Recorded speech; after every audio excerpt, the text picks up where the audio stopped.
Hi guys, welcome to this week's cooking lesson. So as you all voted for, it was burgers, just plain classic beef burgers.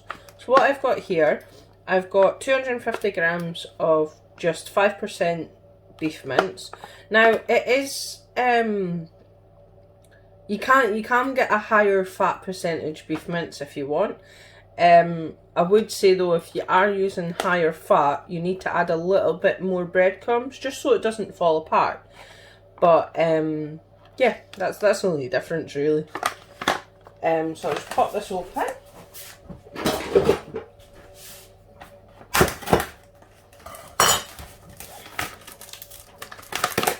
So I'm just popping this all in, minus the plastic. Now, for my beef mince, I add in some salt. So about, I'd say maybe a quarter of a teaspoon. I add paprika in because I like mine's having a little kick. So just a couple of shakes of the paprika. So a couple of pinches if you're doing it that way. You can add in garlic granules, or you can add in some garlic puree. Just a wee tiny hint, because you're just wanting hints of flavours really. And then I add in some, because I'm making mine's quite tomatoey, I'm adding some oregano, some parsley. There's just pinches of each, it's just to add little flavour in. And I'm adding some basil, so a little bit more basil, just because I quite like basil. Some pepper, some Worcestershire sauce. I can't say this properly, but I'd say maybe this comes in dashes, so I'd maybe say like maybe 10 drops or quarter of a teaspoon. Then I'm adding, now you can add beef stock if you want, but I'm making mine's quite tomatoey, so this is a stock pot. I'm adding some, it's tomato and smoked paprika.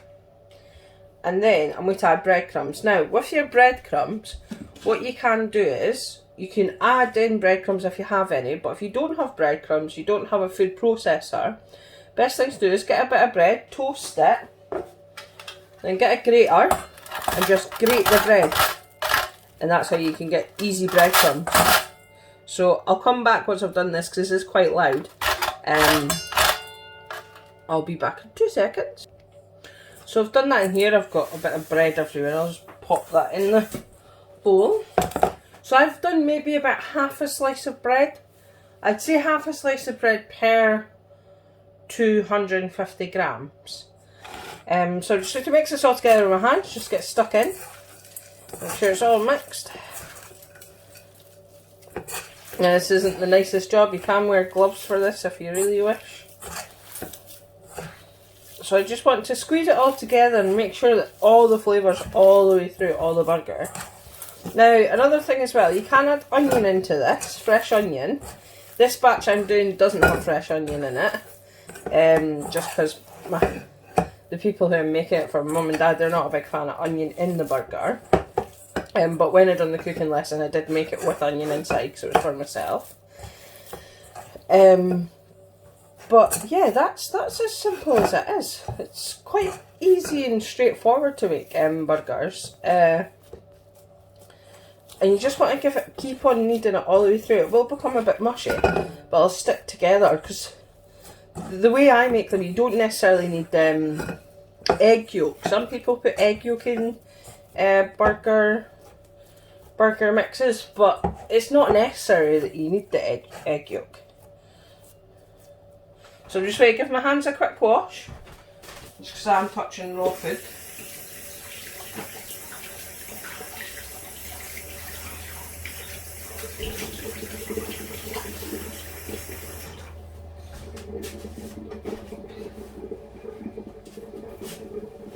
It's always important to remember and have a separate tea towel as well for when you're doing it.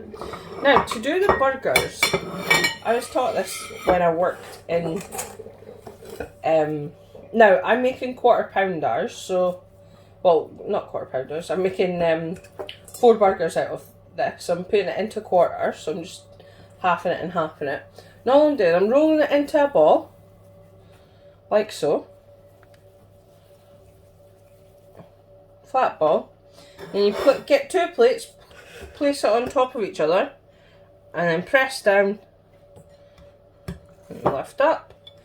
And that's how you get your flat burgers.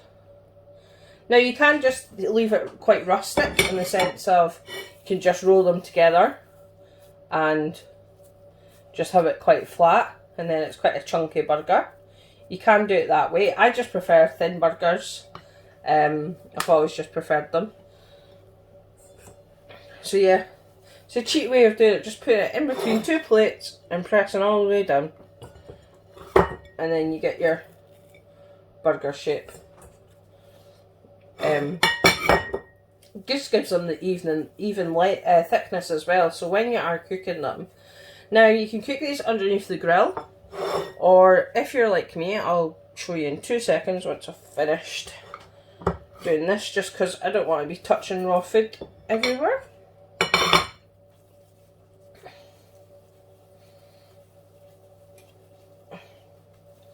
Just roll it into a ball, and this for the last one.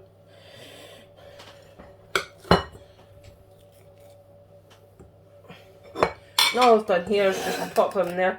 Now burgers are great. I'll just quickly wash my hands again.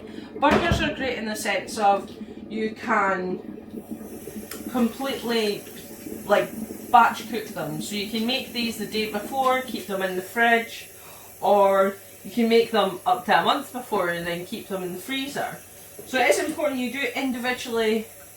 If you are putting them in the freezer, that you do individually wrap them, or at least put a greaseproof bit of paper between each burger, and that's just so the burgers don't stick together, because they will stick together when they're frozen.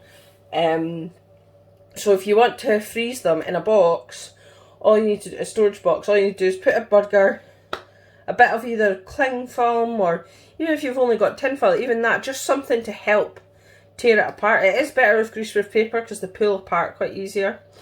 But yeah, but that's for burgers. So just wait to cook them now. So I've got one of these, which is like a stovetop griddle thing. You use it for cooking steaks and burgers and things like that. So all I've done is, with these, you just gently oil the top, and that's all you need to do. I've got on the highest heat. I'm just going to cook one of my burgers just now, just to show you. So then you want to hear that kind of sizzle. So you can cook this in a pan as well. You can cook it in a frying pan. I would just say, if you are cooking it in a frying pan, just gently oil the burger itself. Don't fry it, essentially. And then the other option, obviously, is you can cook them underneath the grill. If you cook them underneath the grill, they'll probably take maybe roughly about 10 to 12 minutes. So I'd give it 5 minutes on each side for the thin ones. If you're doing it thicker, it can take up to 15 minutes. But yeah, I'll come back once that's cooked. So that's the burger almost cooked now. So all I've done is I've turned it over, and then I pop it on my roll. So in my roll here, I've got just a normal morning roll with some lettuce. I'm just going to top mine with barbecue sauce because I like barbecue sauce. And then pop it on top. And then instead of chips, a healthy option is just have some carrot sticks with it. So you're having carrot chips instead. It's just a way to keep the calories down and get your nutrients in as well. But yeah, that's it. And then more burger. That's a nice wee healthy lunch. Enjoy, guys.